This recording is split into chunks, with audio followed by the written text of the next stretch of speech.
Welcome back to Sportsbeat. I'm Rob Drumm. We are live today, April 14th, in the beautiful My Little Falls podcast studio.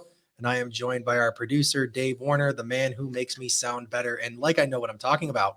What's going on? Okay, that was just too much for me to not say anything about.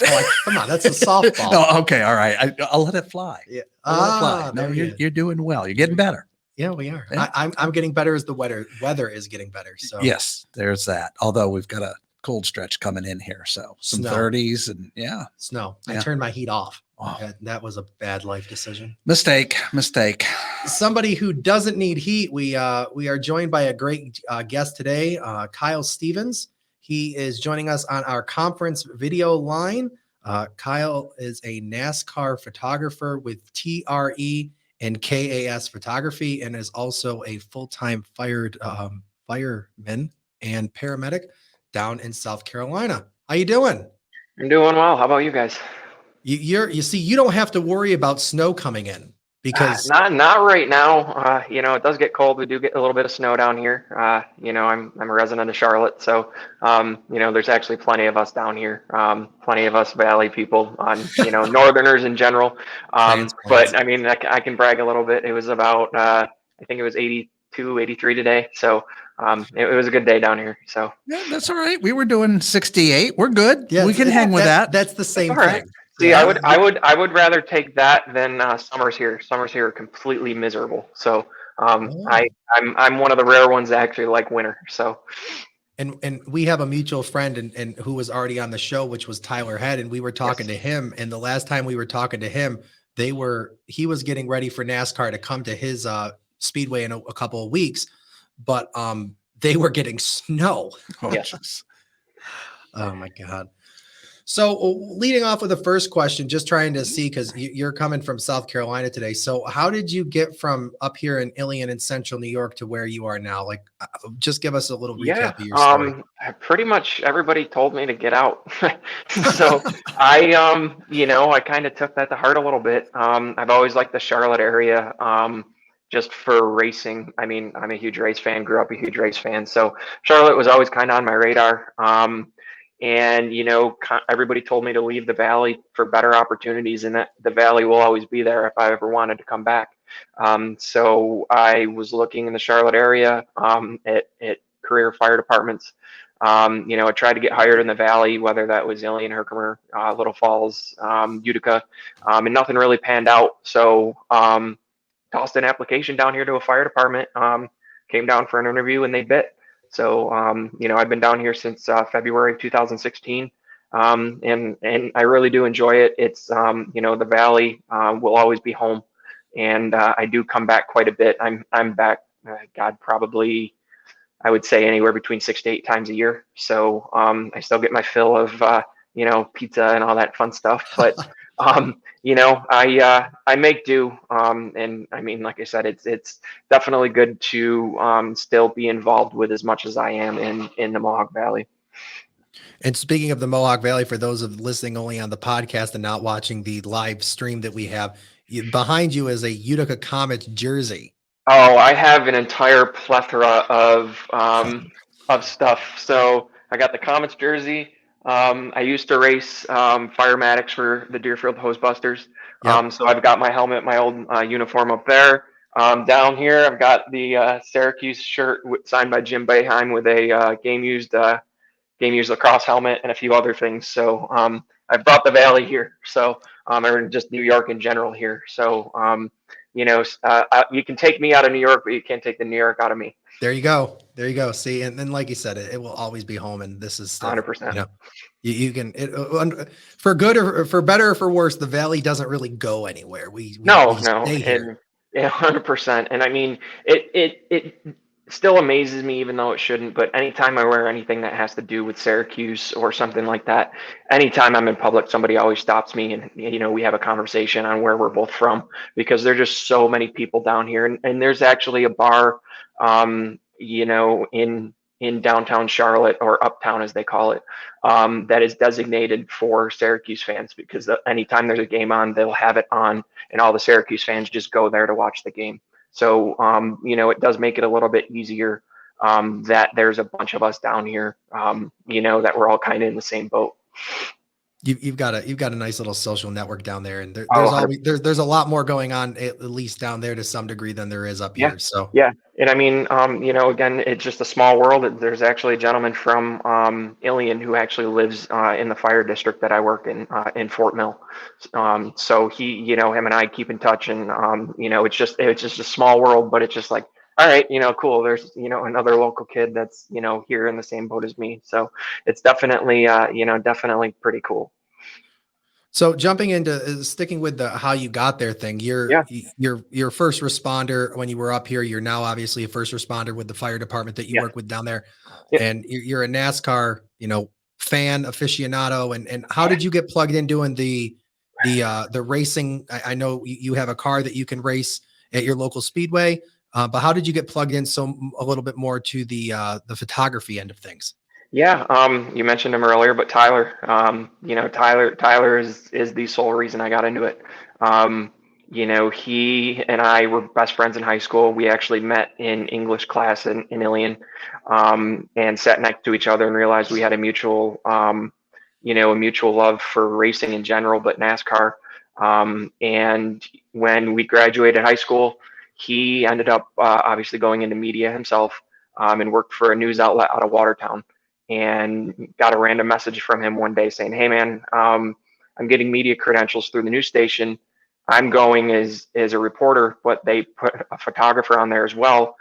We don't have anybody who's going. Do you want to go as media with me?" And I'm like, yeah, I said, yeah, absolutely, because it was more so a fan experience for both of us. Right. Growing up as diehard fans as we were, both growing up, loving Jeff Gordon and following his career. We went and more or less fangirled, and being able to go, in the garage area on pit road and all that fun stuff. And I didn't even have a camera. He let me borrow his, started taking pictures. He ended up getting on with TRE, or the racing experts, as a reporter, as a writer, and, got himself established with them.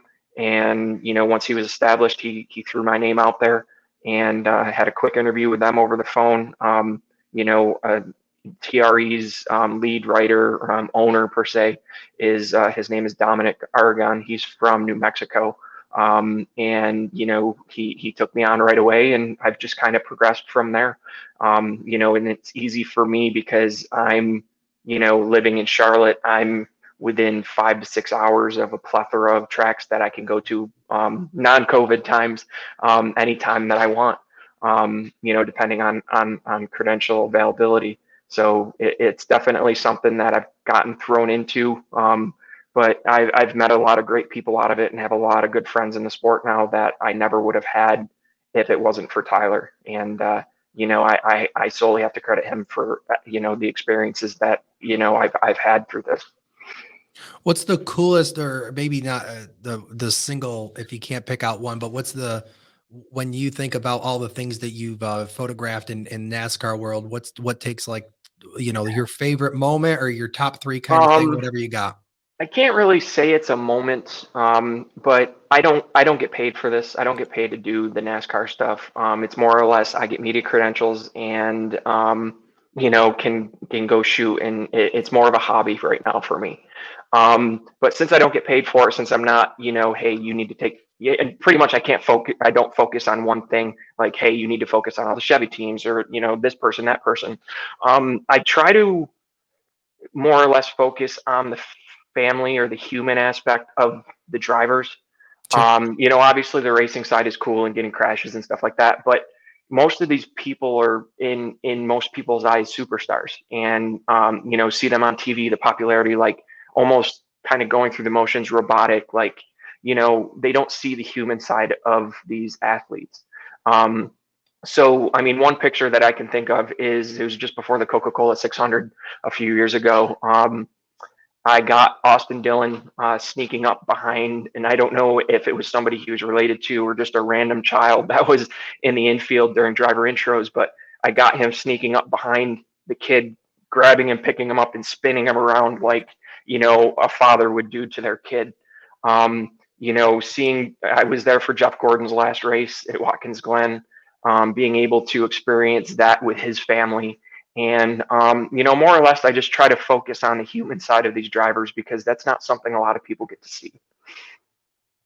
Which is interesting because it when you think about it, and like you pointed out, you see them, they do, they run down the, post race, top 10, and they get the Right. 30-second soundbite. And after you get down to, number one and number two, whoever won the race usually has either obviously pretty friggin' happy. And then number two, we were close or whatever the circumstance was. And Right. then 3 through 10 is, as you said, kind of robotic, going through the motions. Right. No, So 100%.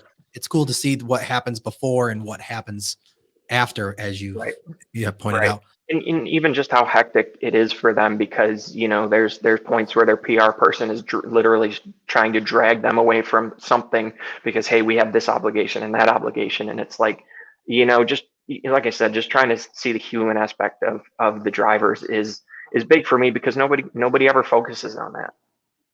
And you're adding some light where there is none. No Right. pun intended Exactly. with the camera, but Oh yeah, yeah.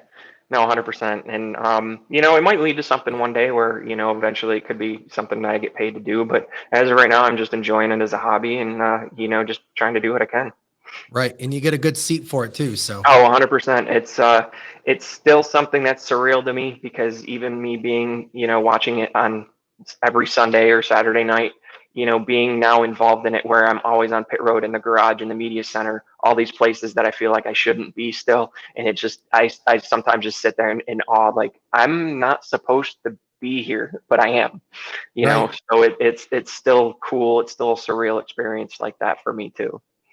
And not only on the aspect of photography for the sport, you also have your own car that you race on tracks. So Yeah. what's it like being behind the wheel of a car on a track, and how did you get it? I mean, I know you're close to Charlotte, but what's Yeah. that like? How did you get there? Just by chance, honestly. I've got a 2017 Camaro that has Chevy's track package on it. I bought it more or less not to track it, but because I liked the way it looked, the aesthetics of it, the performance of it, and just through a mutual friend that I'd met. I believe it was at a car show actually down here. Mentioned that they do track nights. So there's certain companies that rent out certain tracks throughout the whole country.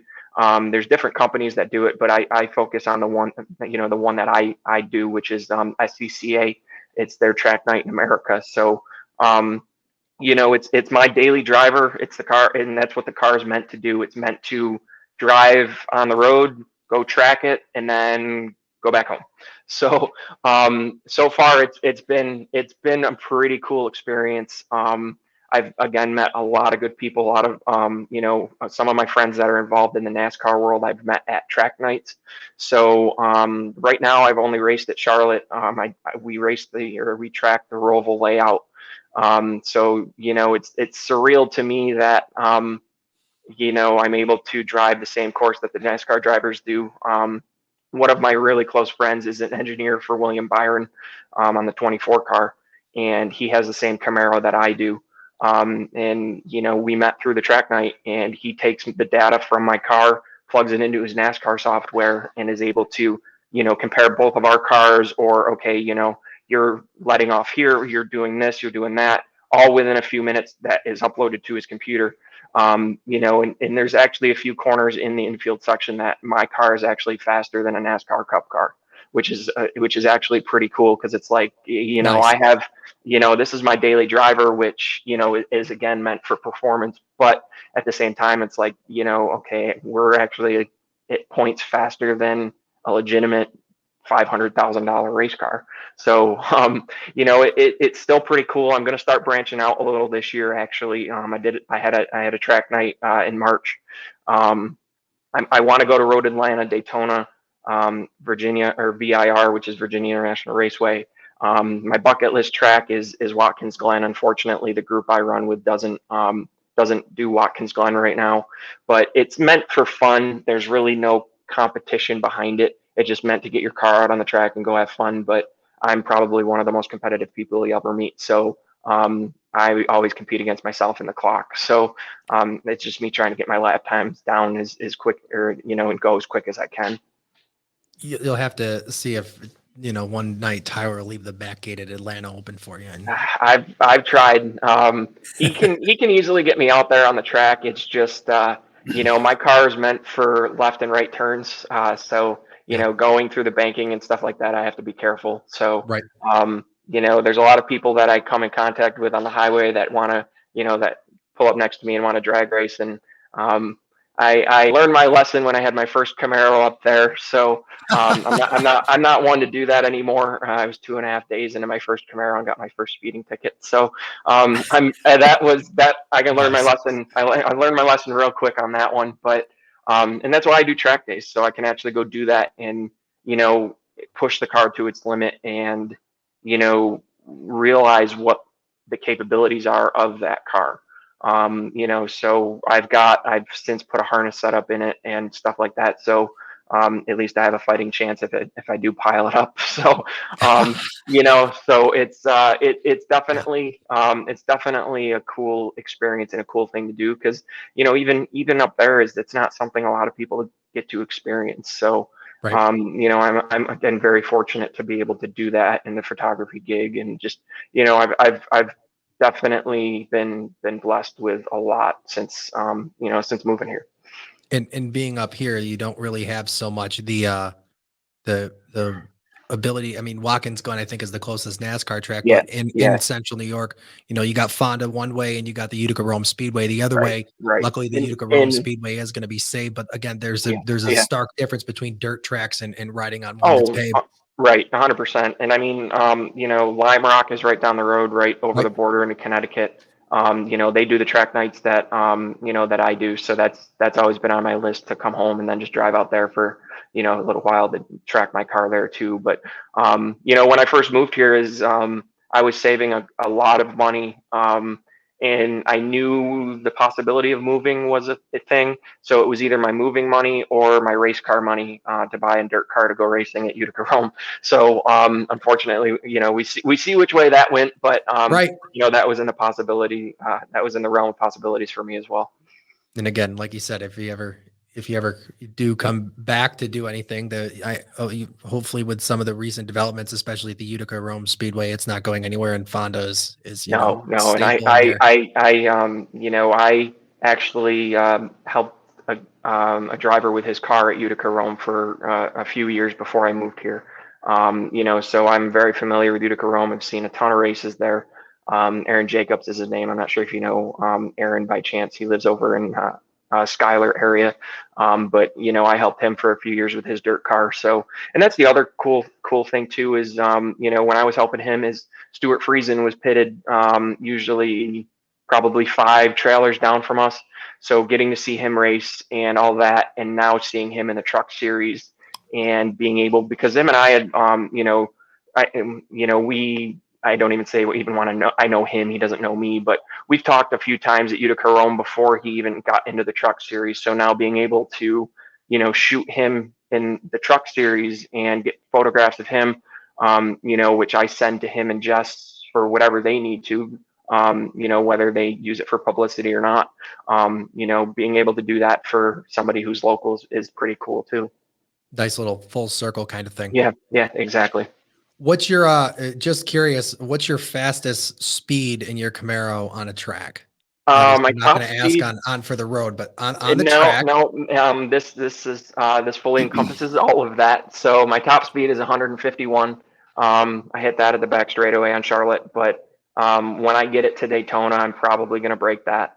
But again, that's why I put the harness in it. I've got a 4-point harness in it, because obviously hitting those speeds is something that's going to be hard to walk away from with a normal seat belt. So, 151 is my top, but we'll see if we can beat that, when I get it down to Daytona. Nice. Switching over, because I know you're a NASCAR fan. Yes. What's your thoughts on the current season? And you can either take that, Cup, Xfinity, truck, all of them. Yeah. Whatever. I mean, obviously everything's still in the COVID state, at least from the media side of things. Obviously, fans are getting, the luxury of going to races. Unfortunately, I'm not. So NASCAR has been pretty stringent on the COVID protocols and not opening up for media. So I'm hoping to get to the 600 this year, but I don't think that that's going to happen. But the way the season's going is, kind of a little bit of a surprise to me. Obviously Stuart Haas was very, very strong last year, where, Kevin Harvick and those teams have kind of fallen off quite a bit this year to where they're almost struggling. Where Hendrick has kind of picked up a little bit.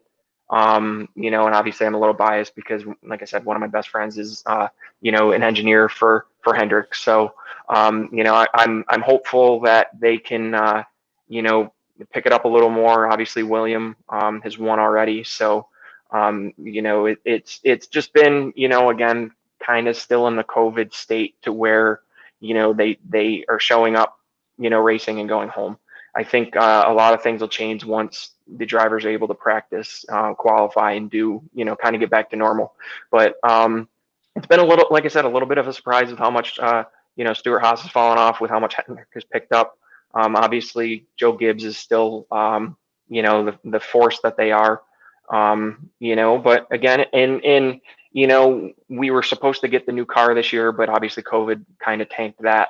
So with the new ar coming next year, that's going to throw a wrench into it for everybody. So, it's just kind of going with it. And, with the dirt race and all that fun stuff is that actually went better than I thought it was going to.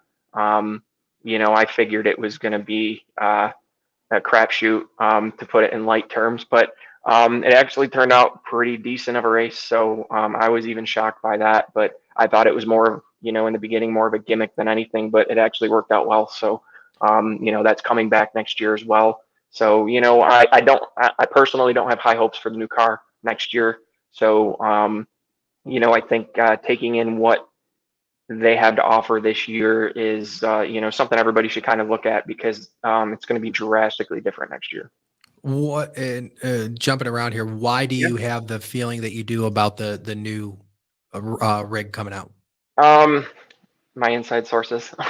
No, but it's something that's completely different. In my personal opinion, NASCAR is trying way too hard to get fans back, because obviously the sport has been on a steady decline over the past number of years.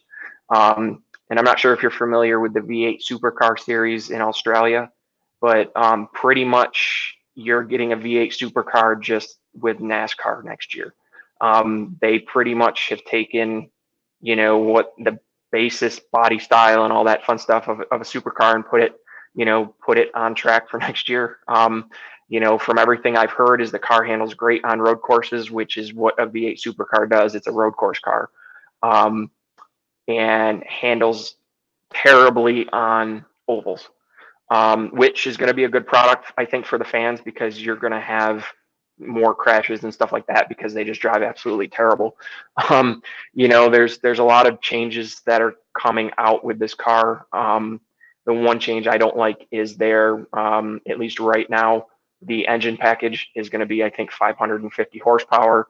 Personally, I think it needs to be just let them go. Don't restrict it, have it 850, 900 horsepower, because it's a premier racing series in the US, Right. And you're going to have limited engine, and just, that's the one part that they're trying too hard to, just to limit that, is because they want closer racing and more excitement. And they tried that with the current car, and it's not working.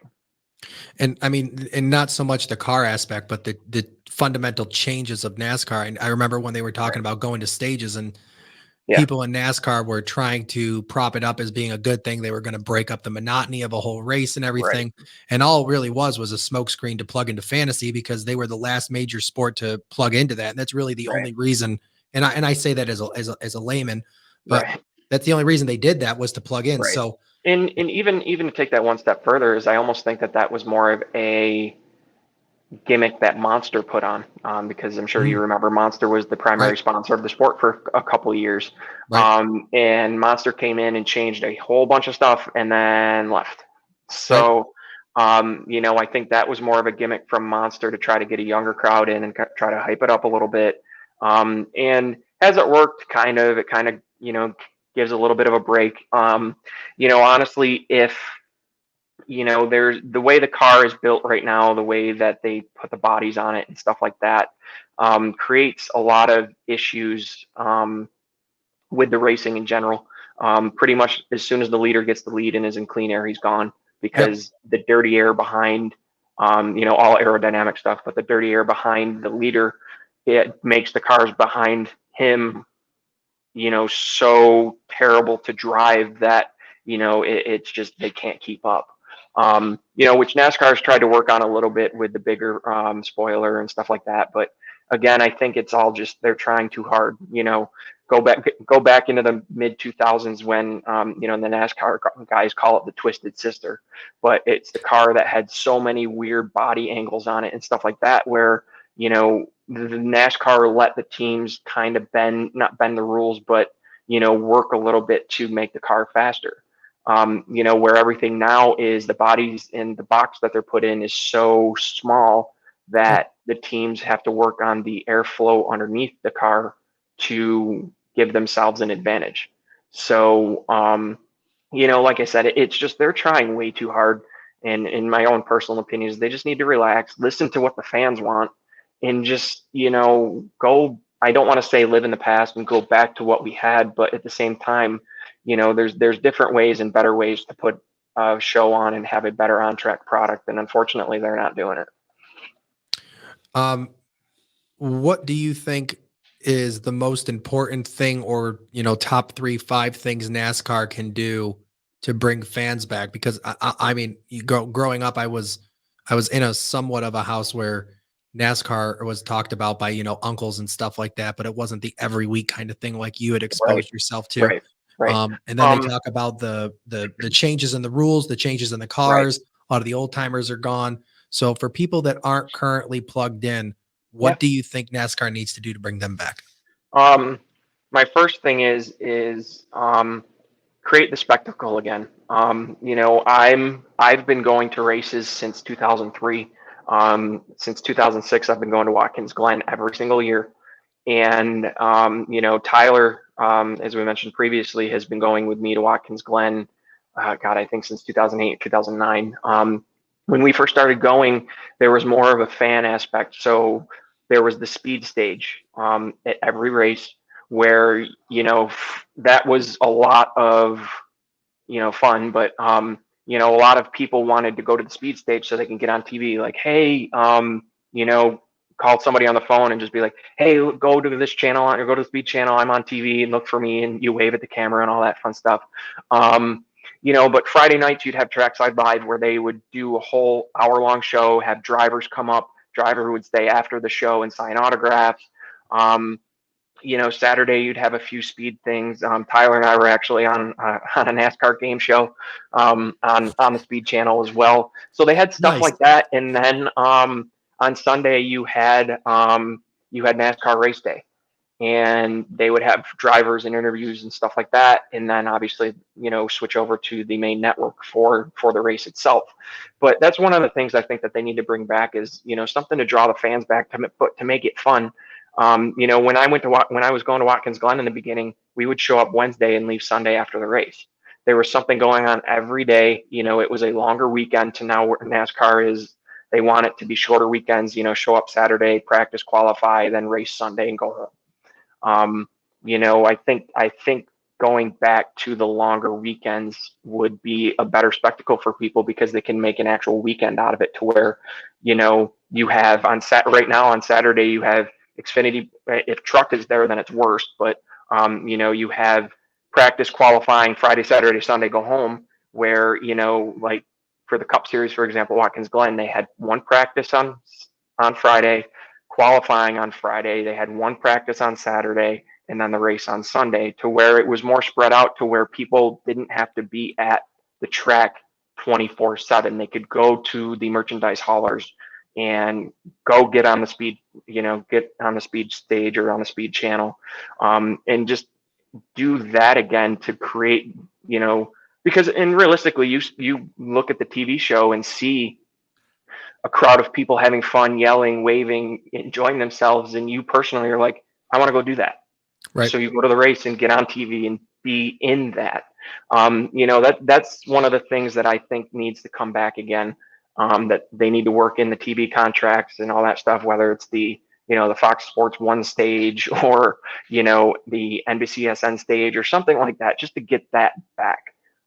Because they lost that a while ago, Charlotte, and it's gimmicky and it's green screen to make it look. They attempt to make it look real, and it's 100% fake. But just stuff like that would be one of the first things. One of the second things is, like I mentioned earlier, is getting the engines back to full song. Back to the horsepower that they used to be, because even now is, you can watch them at Charlotte in the grandstands and just notice how much slower it is. And it's just like, and everything is even out of the driver's hands, because I can get in one and probably be competitive at this point. Just because of the aero packages and lower horsepower and stuff like that, is the drivers most of the time are their foot's to the floor. They don't have to drive the car anymore. There's not a lot of off throttle time. There's not a lot of correcting the car when it gets loose, because it doesn't get loose anymore.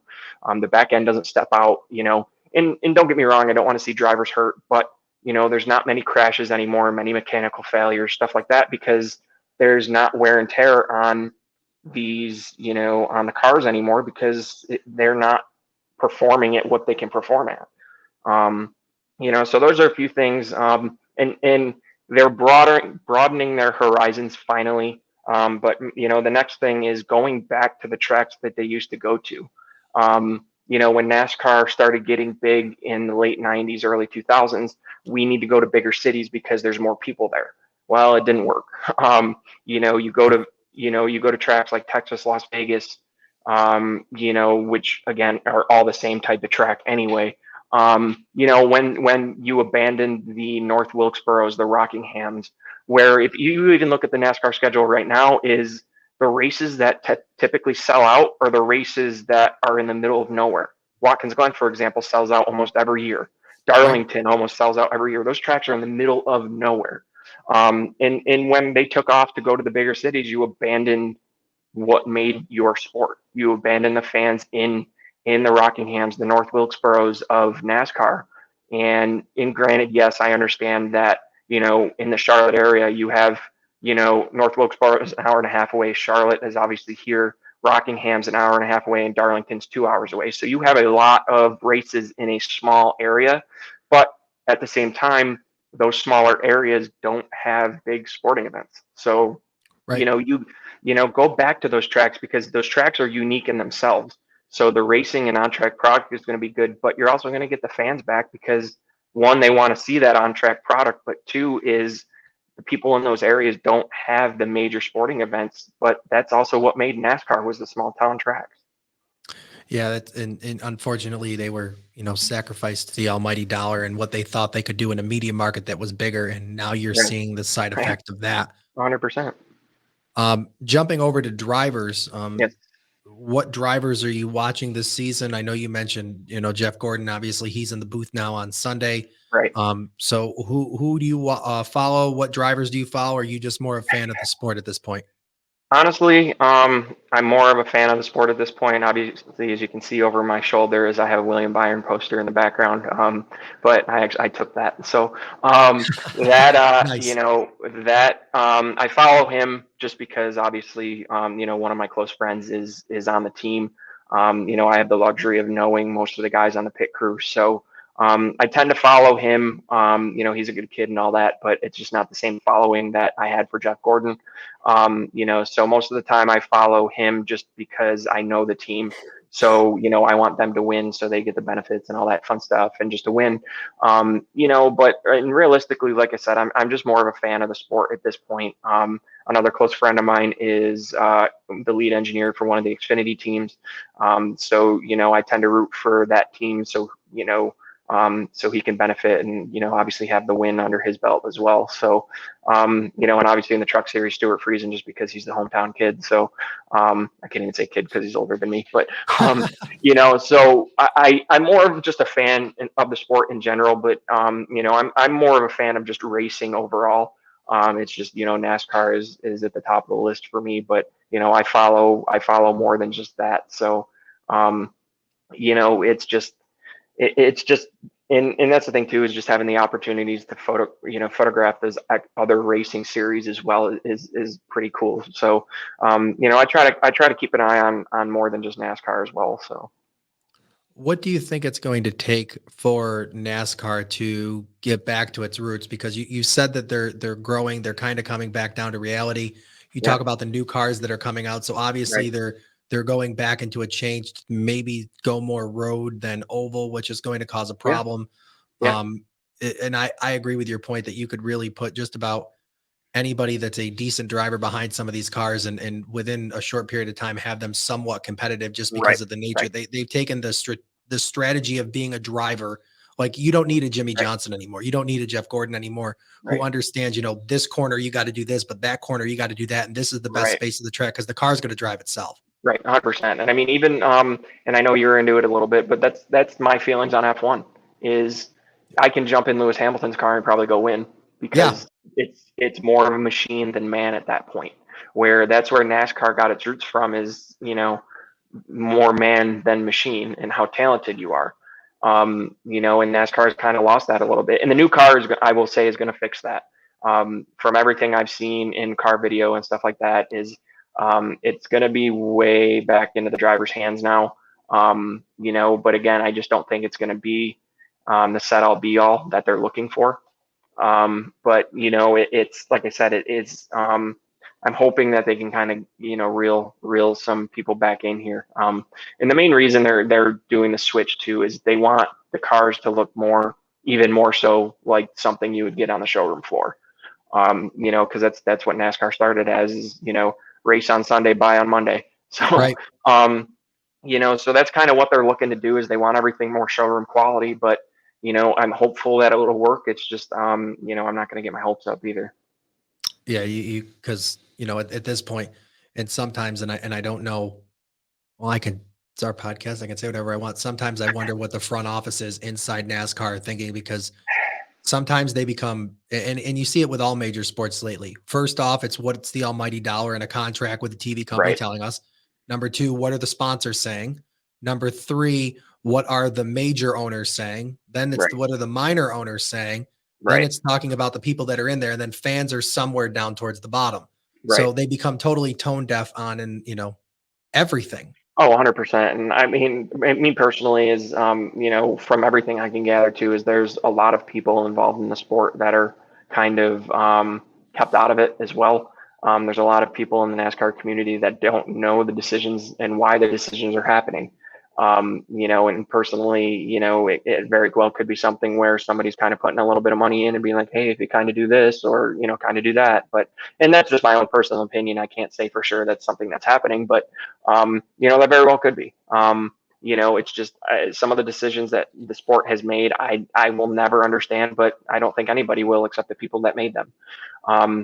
So as much as it sucks, I'm hoping that they can kind of hit on something here and, I can be proven wrong, but until that point actually happens, then everybody's gonna be left guessing. Yeah, because especially being up here in NASCAR up here as a sport is dying. I mean, I know down south, just because it's your closeness, especially where you are, Right. and in the Rust Belt kind of thing, they're still Well, there. But and I mean, even to that point though, is I mean, there's been a few races at Charlotte I've been to where the grandstands have been look fair. I mean, look empty. I mean, they color code the seats and put them in an order to make it look like there's people there, but there's not. And it's just like, it's just amazing. Even here in Charlotte, the home of NASCAR, they're even having trouble filling the stands, and it just amazes me how downhill the sport has gone. I mean, I look back at I went to a race in Martinsville in 2012, and I mean, it was packed, and I've got pictures of it where the stands are full. And they can't even do that now, and it's just like, what happened? Even it just in less than 10 years, what happened? And Right. it just, again, NASCAR is doing the knee jerk reaction pretty much, is how can we fix this quickly rather than, okay, let's take a deep breath here and try to figure out this out logically. Yeah, and it'll be interesting to see if they can get back to basics. And I'm making a basketball reference, but I was watching the 30 for 30 on ESPN where they were talking about the Lakers and how they turned it into a show. Like, you Yeah. weren't just going to a basketball game; you were getting a basketball game for free, but you were going to the show. Right. ESPN was going to be there. What Right. A-list celebrity was going to be walking in Right. as you were there? What was the media show that they were doing before going to be there? And that's kind of Right. like where the Texas Longhorns got their network from. Right. And to go back with, as you were talking about, because I've been to a handful of NASCAR races in my lifetime too, with my dad being what he does is, plugged in with Dodge. Right. You go there and you get a race for free. You're going for the show, and the show isn't on Sunday what everybody sees. It's everything Right. behind the scenes and all the I don't want to say free stuff that they offer, but all the programming that was done. Right. And if that programming was solely cut because of money, that's a sad reality. Right. No, 100%. And that's one of the things NASCAR's looking to do, is they're trying to make the team save money and stuff like that too. So that's why they're going to the new car, because yes, it's going to be cheaper and save the team's money, which is again why they went to the shorter weekends, because the teams don't have to spend as much for lodging and all that fun stuff. So that's a lot of the driving force is, as with anything, is money. Right. I'll give you a moment here to promote whatever you promote. Where can people find, once COVID is over and you get the credential availability back, where can they find you? I know you said you wrote a few articles. Where can they look at those? And then we'll talk offline, and I'll plug your stuff on our Facebook up here. Yeah, no, absolutely. I appreciate it. But, most of my stuff can either be found on, my photography page, KAS Photography, which is, it's both Facebook and Instagram. The Racing Experts mostly is driven on Facebook. When I'm at a race weekend, most of my stuff will be shared on both pages, and, obviously my personal page, but, most of my stuff is either going to be on my Instagram or the Facebook pages. Cool. And we'll talk offline so I can get those links, and we'll throw them on our Facebook absolutely. when this goes. Cool. Well, thanks, man. I appreciate your Yeah, insight. One of these times, I know absolutely. I talked about it before, but we'll have to get sometime before the end of the season, before we go into the championship part of the season of NASCAR. We'll have to get you and Tyler on in the same and just do nothing but banter back and forth about where we're going and what our thoughts are. Absolutely. I'm more than happy. And like I said at the beginning, is I'm home quite a bit, so it's not any or out of the realm of possibilities for me to swing by and do one of these with you. But I appreciate the opportunity, and I appreciate you guys having me on. Thanks, man. We appreciate it. Yeah, absolutely. Take care, guys. And that's Kyle Stevens with TRE and KAS Photography, and we will be back right after this. Visit My Little Falls and stay connected with the latest news, information, and events in the city. Our mission is to generate interest in the community and connect residents in a more meaningful way by facilitating deeper conversations about how these stories will shape the future of Little Falls, New York. Join thousands of weekly visitors who stay up to date with feature stories, interviews, videos, and our events calendar. It's about timely local news for the community, keeping citizens informed about important issues, telling stories about the people who live and work here, and giving locally owned businesses the opportunity to reach a very targeted audience of local residents and tourists alike. It's a whole new form of media-rich content developed specifically for today's mobile lifestyle and listeners. You can download our iOS app in the iTunes store or sign up for our weekly newsletter. Stop by today at mylittlefalls.com. You'll be glad you did. And we're back. Can you imagine driving 150 miles an hour? At this point, probably not even 75. That's about where I go to. Get on the 150 is just no. That's too I mean, much. this is going to be an awful story, but I was at work one time and we were doing calling hours for my great grandmother, and I realized that I was mad late for getting there. I had to get from Herkimer to Frankfurt at the funeral home, and I think it was 12 minutes from the time I was pulling out. So I get on 5S, and I saw 3 digits for a small point of time, and I pulled in, was in there, and my mother gave me a very, very, very dirty look. And I sat next to my aunt, and I got a smack upside the head, and I knew I had messed up. So I think the fastest I've ever done is just about 100. And that was one time. Well, there's some places in the country where, speed limits a lot more, 80, 85, Yeah. when you start creeping up, you don't realize it. So I was I love cruise control. cruise control is great because It's my friend. you can veg out and do whatever. I will say, and talking like not a racing thing, but a speed thing. I was watching Need for Speed, which is just an old school movie, and they were talking about the run from New York to California, and some guy did it with an average speed of like God only knows what, but he went from Red Bull garage in New York City to whatever hotel it was doing the cannonball run. It was like 25 hours and change, and I'm thinking to myself, Jesus Christ. Yeah, that's running it. Yeah, that's good. So anyway, over to our press box segment, and we'll finish out with that. Is so high school basketball has wrapped up all over the place. So congratulations to all the players and to all the staff and the administration over there for getting that off the ground. We never thought we would see sports back, and so far it seems to have worked very, very well. So congratulations to all of them, and good luck to the seniors in the future. Jumping over to volleyball quick, we had a score over in Mount Markham. Mount Markham girls volleyball defeated Little Falls to open up their season. So that is back here in Herkimer County. And football is back in Herkimer County. I don't know if you'll be on the sideline for Little Falls, but I will for Herkimer for stats coming Friday, but it'll be nice to be on the sideline. Try tonight or Friday night. I mean, it is. Yeah. We're going to, we should bring like a rubber band gun and see if we can point a laser tag on the sideline, make it fun. Probably get in trouble for that, but We would get in trouble. Yeah, that's okay. Be like me putting the drone up or something. Everybody'd freak. Yeah. So I'll give you $5 to do it. It's got to be more than 5. We'll talk after. Yeah. And staying in high school over in Fort Plain boys soccer earned their first win of the season. So congratulations to them. Jumping over to Utica College, we got a roundup of scores for them. Women's soccer tied St. John 1-1.